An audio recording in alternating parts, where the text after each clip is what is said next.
迎收听12月27号的迦南之声，我是世界牧师平安。我们今天要继续来分享彼得前书2章11节到第3章，在受苦中行义的目的。我曾经觉得自己受苦吗？回想那个时候，或者就是在现在这个时候你觉得受苦，请问你为了什么而受苦？这跟今天的经文或者基督徒为义受苦是一样的吗？在今天的经文里面2章11节，彼得回应这一群愿意信耶稣，改变自己的生命，让自己成为圣灵的殿的这群基督徒，他说你们在世上是寄居的，是旅客。所以首先基督徒对生命或者是国度的观念，其实跟一般世人很不一样。我们是用永恒的眼光，在世上活着的日子只是暂时的，我们就像是去外面旅行一样，拿着我们的护照去外面旅行。然而我们真实的身份是天国的子民，也就是我们活在永恒的里面。然而去国外旅行，或者是去哪一个地方活一段时间，在那里生活一段时间，它仍然是生活啊。所以在那个生活里面，彼得说到不要放纵肉体的情欲，因为情欲老是在跟灵魂征战。在这样的情况中，所以要更是在这个别的国度里面，或者是说在一群不认识天国的人当中，那我们怎么活出自己的身份呢？就是要有端正的品格，面对到别人用坏话或者是指责我们做坏事的人，我们以好的行为，可能在当时他们能够理解的好行为，或者是天国国度里面认为要有的好行为，就这样行。就在主再来的日子，众人要因着我们愿意这样的回应，归荣耀给上帝。但是在这样的情况中，其实彼得说到的就是说，面对当局的这些逼迫，基督徒要做的是顺服。然而这个顺服不是因为这个当局他行恶我们顺服，而是为了主的缘故我们顺服。所以我们所顺服的其实是在主的权柄之下，是在主的教导里面，是在主的真理之中。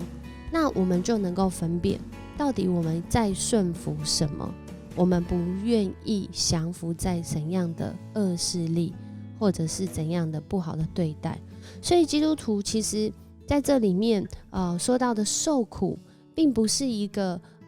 自虐倾向啊，好像我们就应该要被欺负啊，而是我们明白我们受苦的目的。在今天的经文其实有讲到我们不是因为犯错而忍受责打，那有什么光荣啊？如果我们是因为行恶，所以我们受苦，那原本就是我们自己要付代价的。然而在这边讲的受苦是说，因为行善而忍受苦难的人，才能蒙上帝赐福。在今天的经文很重要上帝呼召我们的目的，在彼得的话语里面说，上帝呼召我们，因为基督为你们受苦，给你们留下榜样，为要使你们能够跟随他的脚步走。耶稣基督没有犯过罪，他也没有撒谎，他受辱骂不还口，受虐待不说恐吓的话，他仰望公义的审判者。而耶稣基督他亲身把我们的罪带到十字架上，使我们不再生活在罪中，只为公义而活。重点是我们受苦是为了公义而活，我们为了耶稣基督所为我们付上代价那样极大的恩典而活。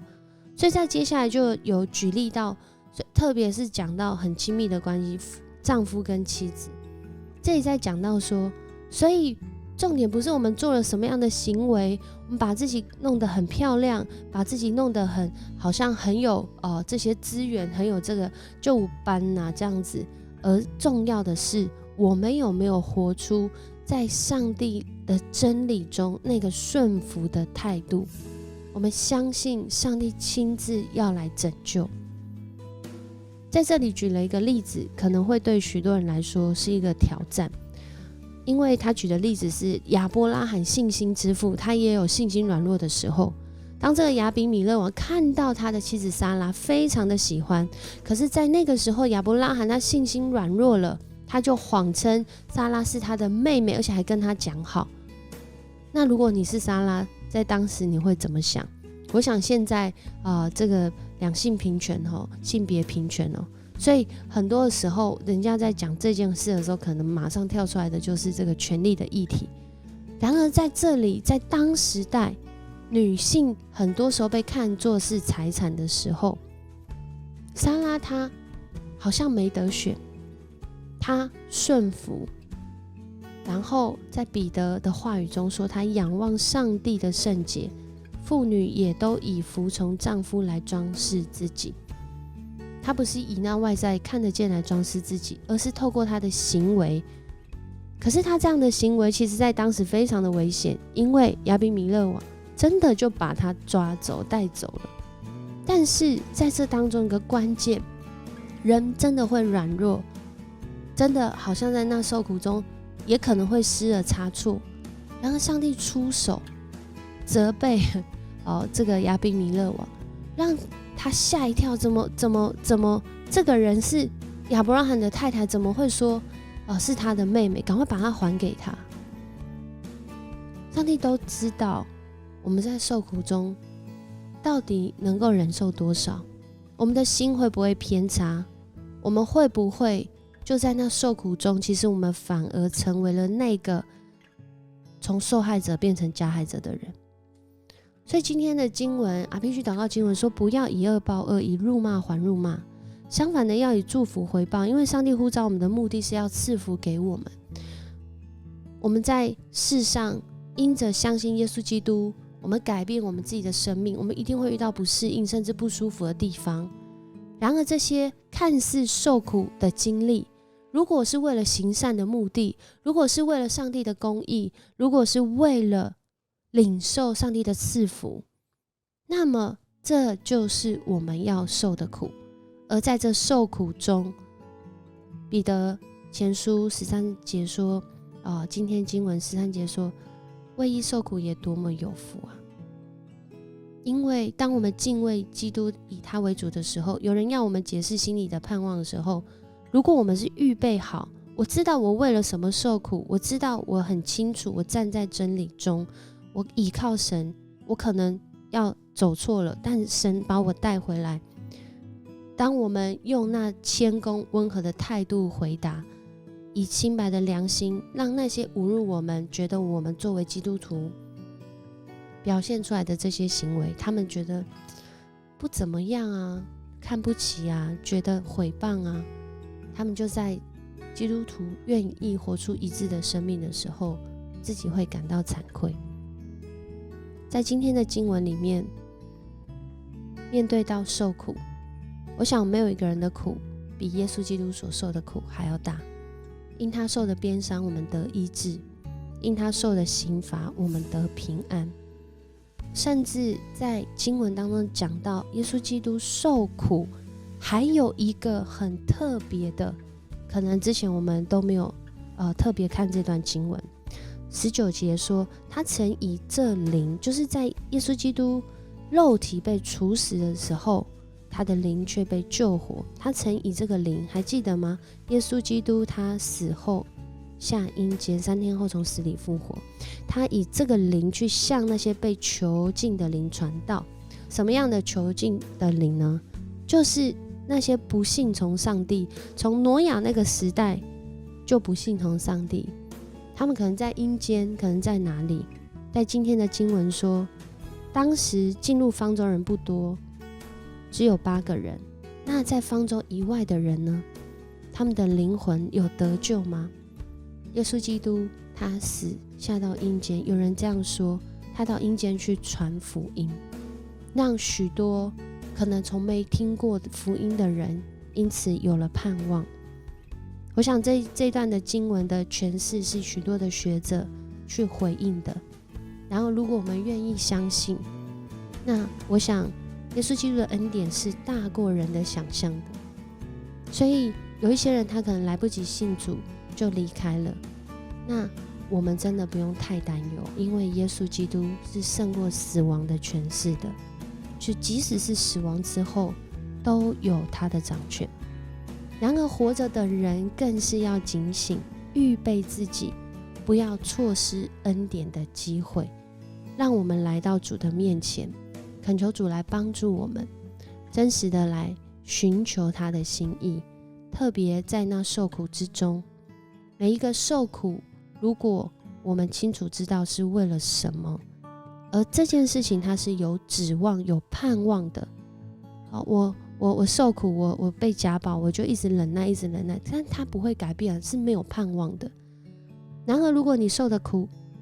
你在这个苦境中，你知道这件事会有改变，你知道上帝会亲自来带领，你知道这是在真理当中行。我曾经听过一个牧师分享，我觉得他讲的真的是，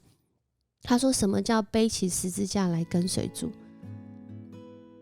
就是基督徒有没有活出跟还未信耶稣的人那不一样的生命。他说如果你家中有长辈需要你照顾，所以你放下自己的工作来照顾长辈，这叫背起十字架吗？他说不是，因为没有信耶稣的人他也会这样做。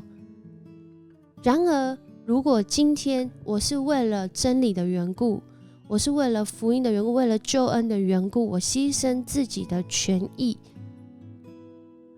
可能在那当中不被谅解，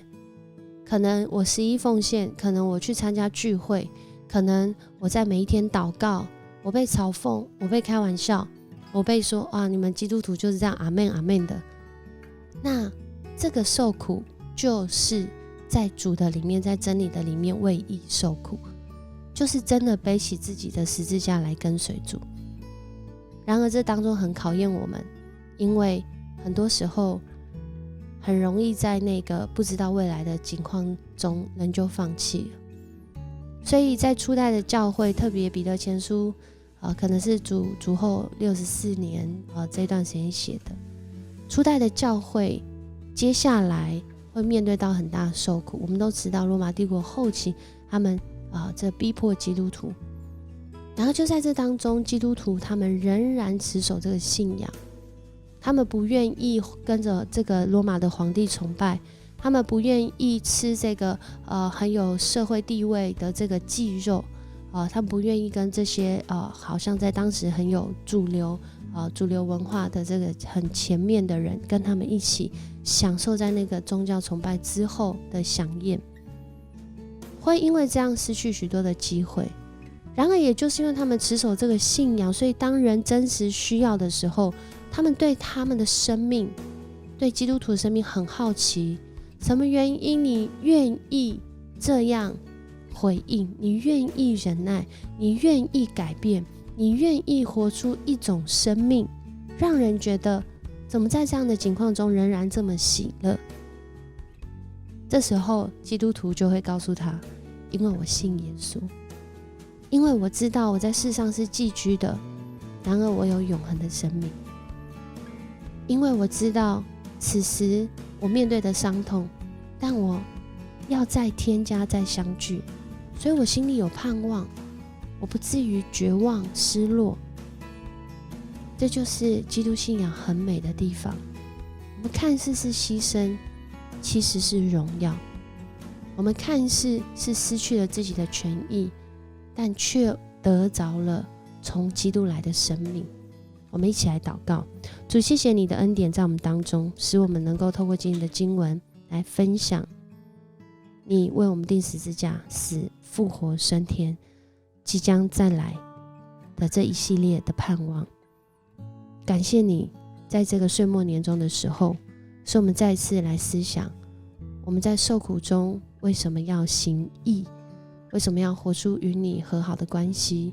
为什么我们愿意忍耐那个受苦。求主也帮助我们去分辨什么是我们不需要受的苦，什么是我们需要为真理的缘故所受的苦。这样祷告奉主耶稣的名求，阿们。很高兴跟你一起分享迦南之声，我是世谦牧师，我们明天见。